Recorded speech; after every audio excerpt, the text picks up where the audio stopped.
Hi, I'm Katie Geiger, and this segment is entitled Language Communication. Communication, that's the key word. In order to communicate, we need to use clear language, and children need big words in their language. They need a big, extensive vocabulary. Don't be afraid to use large words with your children, and get rid of words that don't have a precise meaning, like this.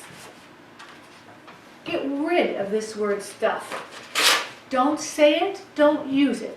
But you can say, rather than clean up all the stuff in your bedroom, clean up your cars and your trucks. Rather than saying, put all this stuff in your backpack, you can say, put your homework and your book in your lunch, in your backpack. Don't use imprecise language. Get rid of the word that if you use it in this way. Just get rid of it. If you say, look at that, nobody knows what you're talking about. So you can say, look at the red bird on the tree. Look at the bunny under the bush. Look at the worm floating in the puddle. Precise language. Get rid of the word thing if you are using it in an imprecise way. You want children to know exactly what you're talking about. Instead of saying, look at that thing, again, look at that red bird on the bush. Look at that bunny under the tree. Look at that mess under your bed. Precise language with children. Precise language and a large vocabulary. So, you can tie language, words, vocabulary that they know to a new piece of language, like this. Go get this cloth moist, get it wet, and then we'll wash up for lunch. So you're tying together the word moist with the word wet, something that they already know. Or, I'm really parched, I'm really thirsty, I need a drink of water. I am so parched, I am so thirsty. Getting a drink of water. You're going to take a word they know about and connect it with one that they're not familiar with. And you will hear them start to use those other pieces of language, that larger vocabulary. I've been teaching preschool and kindergarten for many, many years, and I have such a respect for the use of a big vocabulary for children, an extensive vocabulary, lots of words that they can use. And here's why. If those words are part of their daily language, if they can hear it, then they will be able to recognize it when they see it in print. They will read those words and have meaning with them, and they will be able to write them when they do their writing.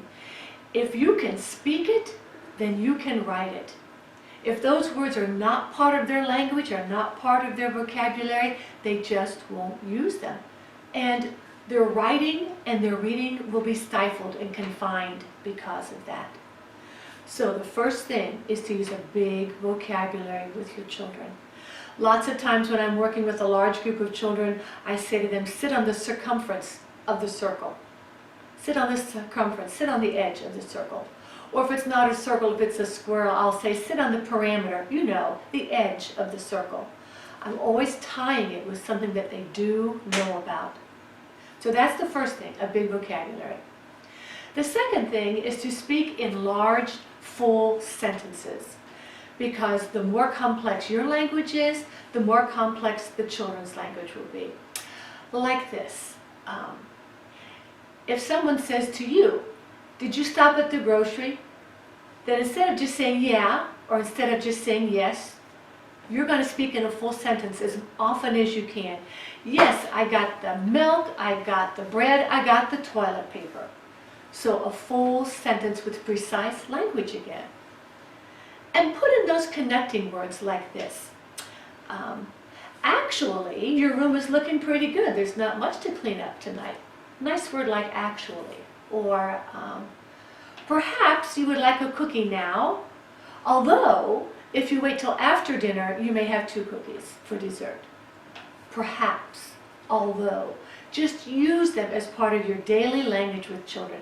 Just pick out one word and use it over and over and over and over again. Then pick another word. You can look through the dictionary, or you can look online for synonyms. So the word like wet, what else could you use besides moist? big vocabulary, you use large sentences, and show them how to use a large sentence. So let's just say you said to them, do you have your shoes on? Are you ready to go? And they say yes. Then all you do is help them, give them a script like this. You're going to tell me, yes, I have my shoes on. Okay, let me hear it. Yes, I have my shoes on. The full sentence. Big vocabulary, full sentence. The last thing that I have noticed with young children, if they come to kindergarten, if they are 4 or they are 5, and they are still mixing up pronouns and still mixing up verb tenses, that is something that needs to be addressed. And here's the problem. Sometimes we just don't even hear them saying it anymore. It's just become part of who they are. We don't even listen for that anymore. So if your child comes to you and they say something like, him got my toy, then all you have to say is, I'll take care of that in just a second. You're going to say, he has my toy. Okay, let me hear you say it. He has my toy. Okay, say it by yourself. He has my toy.